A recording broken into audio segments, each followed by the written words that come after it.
the woman who opened the door, she looked at him and she saw that there was this rhythmic pulsing of blood pumping out of his neck that was in time with his heart. This man is clearly bleeding to death.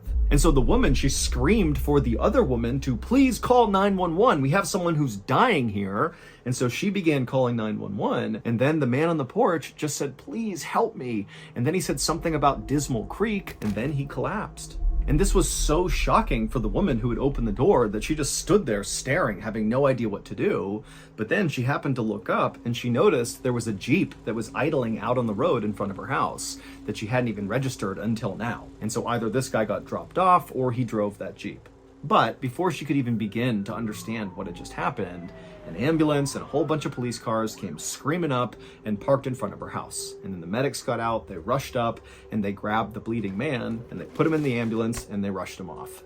Meanwhile, not far from the house, police officers were speeding towards Dismal Creek because when the women called 911, they said, this guy who's shown up on the porch bleeding said something about Dismal Creek, but they had no idea what it was about. And so instead of trying to wait to figure out what was even going on, police had basically said, let's just go to Dismal Creek and look around and see if we can figure out, why someone would leave that area and show up at this house covered in blood.